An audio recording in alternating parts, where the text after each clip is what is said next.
सर्वदा वंदे को मातरम मेरे समस्त सनातनियों। अभी 2-4 दिन पहले मैंने एक वीडियो अपलोड किया था जो एक तो देवी दुर्गा को बहुत अंट शंट सोशल साइट्स पे गालियां दी गई और जो हमारे धार्मिक ग्रंथ जलाए गए थे उससे मैं काफ़ी मुझे भी ठेस लगी। तो मैंने एक वीडियो बनाकर अपलोड किया था जिसके बाद में हमारे दलित परिजनों के जो अच्छे भाई हैं, सेंसिबल लोग हैं, उनके मेरे पास फ़ोन आए कि दीदी ये बिल्कुल आपने ठीक नहीं किया है। तो मैं इस बात को समझी हूँ क्योंकि 2 मिनट और 20 सेकंड की एक समय की बाध्यता होती है, तो उसमें कई चीज़ें कहनी रह गई। मुझे हो सकता है मैं उनका आगे नाम भी लेती जिन जिन लोगों ने ये काम किए हैं, जो अपने चारों समाजों में जो एक बाधा का काम करते हैं, एक उकसाहट का काम करते हैं। मैं इस चीज़ को समझ रही हूँ कि मैंने तो स्वयं ने बहुत दलितों के लिए बहुत काम किया है और वो हमारा एक अभिन्न अंग है। हम तो उस धरती से आते हैं जहाँ भगवान वाल्मीकि को और रविदास जी महाराज श्री को एक भगवान का दर्जा दिया जाता है।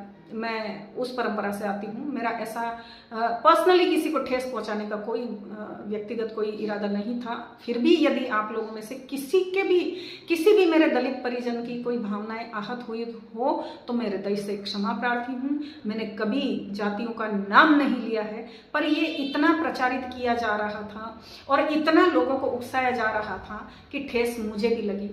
लेकिन फिर भी मैं ये चीज़ एडमिट कर रही हूँ कि मुझे फिर भी थोड़ा सा एक समय की बाध्यता के कारण एक जो नहीं होना चाहिए था वो वैसी भावना लोगों में पनपी। मैं हमारे जो दलित परिजन हैं उनमें मैं आप लोगों से सबसे कहना चाहती हूँ, मैं ऐसे कितने ही दलित परिवार बता सकती हूँ जिनके लिए मैंने बहुत काम किया, जो मेरे बहुत आत्मीय हैं, मेरे चूल्हे चौके तक आते हैं और मैं उनके घर में खाना खाती हूँ।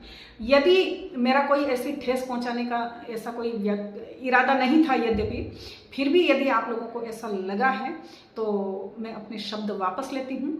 और मुझे मेरा परिवार मेरे लिए मायने रखता है, मुझे मेरे शब्द मायने नहीं रखते हैं। बाबा साहेब का भी हमें पूरा आदर है, लेकिन बाबा साहेब का ही नाम लेकर जब उकसाया जाता है तो थोड़ा सा ठेस हमको भी लगती है। दोनों पक्षों को ध्यान रखना है। मैं अपने सभी दलित भाइयों से एक करबद्ध मैं आपसे एक प्रार्थना करती हूँ कि मेरे कारण यदि आप लोगों को हृदय को कोई आघात पहुंचा हो तो उसके लिए मैं बहुत क्षमा प्रार्थी हूँ। मैं आप लोगों के लिए सदैव उपस्थित हूँ। आप लोग मुझे पुकार करेंगे वहाँ तक मैं आऊँगी और सदैव आप लोगों के लिए काम करूँगी। मेरा कोई राजनीतिक मेरा मुद्दा नहीं है, ये कोई मेरा राजनीतिक एजेंडा नहीं है। आप लोग हमारा परिवार हैं, एक ही पिता के हम 4 पुत्र हैं।